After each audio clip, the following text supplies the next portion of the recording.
ഇപ്പോൾ പ്രതിപക്ഷ നേതാവ് വി ഡി സതീശൻ മാധ്യമങ്ങളെ കാണിക്കുകയാണ് തത്സമയം. ആവശ്യം നിർദ്ദിഷ്ട വന നിയമം പിൻവലിക്കുക എന്നതായിരുന്നു. യാത്ര പ്രഖ്യാപിച്ചപ്പോൾ തന്നെ ഈ വന നിയമം പിൻവലിക്കുന്നതായി ബഹുമാനപ്പെട്ട മുഖ്യമന്ത്രി പ്രഖ്യാപിച്ചു. ഞങ്ങൾ അതിനെ സ്വാഗതം ചെയ്തു. രണ്ടാമത്തെ പ്രധാനപ്പെട്ട ആവശ്യം വന്യജീവി ആക്രമണങ്ങളിൽ നിന്നും ജനങ്ങളെ രക്ഷിക്കുക എന്നതാണ്. നമുക്ക് എല്ലാവർക്കും അറിയാം, സർക്കാർ വലിയ ലാഘവത്വത്തോടു കൂടിയാണ് ഇതിനോട് പെരുമാറുന്നത്. കഴിഞ്ഞ 6-7 വർഷങ്ങൾക്കിടയിൽ 60,000-ഓളം വന്യജീവി ആക്രമണങ്ങളാണ് ഉണ്ടായത്. 1000-ലധികം പേർ കൊല ചെയ്യപ്പെട്ടു. 8,000-ലധികം പേർ ഗുരുതരമായ പരിക്കുകൾ പറ്റി. 5,000-ലധികം കന്നുകാലികളെ കൊന്നു. 10,000-കണക്കിന് ഹെക്ടർ സ്ഥലത്തെ കൃഷി മുഴുവൻ നാശമായി. ഭീതിയിലാണ് ജനങ്ങൾ, മലയോരത്തെ ജനങ്ങൾ. തിരുവനന്തപുരം വരെ, കണ്ണൂർ കാസർഗോഡ് നിന്ന് തിരുവനന്തപുരം വരെ പശ്ചിമഘട്ട മലനിരകളോട് വനാതിർത്തിയോട് ചേർന്ന് കിടക്കുന്ന ലക്ഷക്കണക്കിന് കുടുംബങ്ങൾ ഭീതിയിലാണ്. ഒരു പ്രദേശത്ത് 4-5 കടുവകൾ ഒരുമിച്ചിറങ്ങാണ്. കുട്ടികളെ സ്കൂളിൽ വിടാൻ പറ്റുന്നില്ല. പശുവിനെ കടന്ന ജീവിക്കുന്നത്, കൃഷി മുഴുവൻ നശിച്ചു. പുല്ല് പറിക്കാൻ പോകാൻ പറ്റുന്നില്ല. ഉപജീവന മാർഗമായ പശുവിനെയും ആടിനെയും കൊന്നു തിന്നാണ്. ആശുപത്രിയിൽ പോകാൻ പറ്റുന്നില്ല, പുറത്തിറങ്ങാൻ പറ്റുന്നില്ല. ഇന്നലെ തന്നെ 48 വയസ്സുകാരിയെ കടുവ കടിച്ചു വന്നപ്പോൾ തലയുടെ ഭാഗം തലയുണ്ടായിരുന്നില്ല. ക്രൂരമായ കൊലപാതകങ്ങളാണ്. ആന ചവിട്ടിക്കൊല്ലുകയാണ്. ഇത് പരമ്പരാഗതമായി ഇതിനെ പ്രതിരോധിക്കുന്ന ചില മാർഗങ്ങളുണ്ട്. സൗരോർജ്ജ വേലി, അതുപോലെ കിടങ്ങുകൾ, ഇങ്ങനെ ഉൾപ്പെടെയുള്ള കുറേ കാര്യങ്ങൾ. അതൊന്നും കഴിഞ്ഞ 3-4 കൊല്ലമായിട്ട് ചെയ്യുന്നില്ല. ഞാൻ നിയമസഭയിൽ പറഞ്ഞു, ഇതിനുവേണ്ടി 4,000-ഓളം പേർക്ക് നഷ്ടപരിഹാരം കൊടുത്തിട്ടില്ല.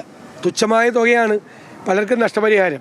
ഗുരുതരമായി പരിക്ക് പറ്റിയവർക്ക് പോലും ചികിത്സ കൊടുക്കാനുള്ള സൗകര്യങ്ങളില്ല. കൃഷി നശിച്ചവർക്ക് ഒന്നും കിട്ടുന്നില്ല. അപ്പോൾ ഇത് ഒരു പട്ടിണിയിലേക്ക് പോവുകയാണ്.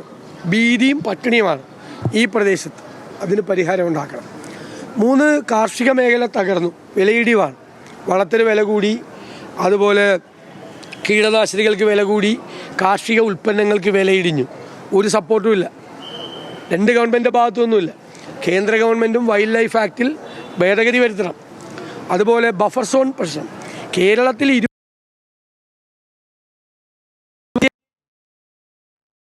സംരക്ഷിക്കണം, ഞങ്ങൾക്ക് ഒരു തർക്കമില്ല. പക്ഷെ വീണ്ടും ജനസാന്ദ്രതയുള്ള പ്രദേശങ്ങൾ റിസർവ് ഫോറസ്റ്റായി നോട്ടിഫൈ ചെയ്യാണ്. ജനങ്ങളെ വീണ്ടും പ്രയാസപ്പെടുത്തുകയാണ്. അതിൽ നിന്ന് പിന്മാറണം. ഇടുക്കിയിൽ വന്നാൽ CHR മേഖലയിൽ പ്രശ്നം, ലാൻഡ് അസൈൻമെൻറ്റിൻ്റെ പ്രശ്നം, ഇങ്ങനെ ഗുരുതരമായ വിഷയം നേരിടുക. ആ മലയോരത്തെ ജനങ്ങളോട് ഐക്യദാർഢ്യം പ്രകടിപ്പിച്ച് കൂടുതൽ ഇൻട്രാക്ട് ചെയ്ത് ഞങ്ങൾ ഈ ജാഥ അവസാനിക്കുമ്പോൾ ഞങ്ങൾ ഒരു കോൺക്രീറ്റ് ആയിട്ടുള്ളൊരു പ്രപ്പോസൽ തയ്യാറാണ്. ഗവൺമെൻറ്റുകൾ അതിന് പരിഹാരം ഉണ്ടാക്കണം. ഞങ്ങൾ അവർക്ക് വാക്ക് കൊടുത്തിട്ടാണ് പോരുന്നത്. ഇതിന് ഞങ്ങൾ പരിഹാരം ഉണ്ടാക്കും എന്ന്. അപ്പോൾ സാധാരണ രാഷ്ട്രീയ ജാഥകൾ നടത്തുന്നതിൽ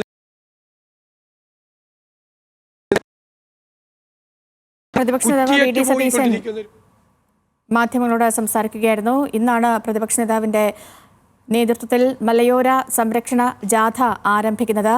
ഈ നിർദ്ദിഷ്ട വന്യജീവി വന നിയമം പിൻവലിക്കണം എന്നതാണ് പ്രധാനപ്പെട്ട ആവശ്യം.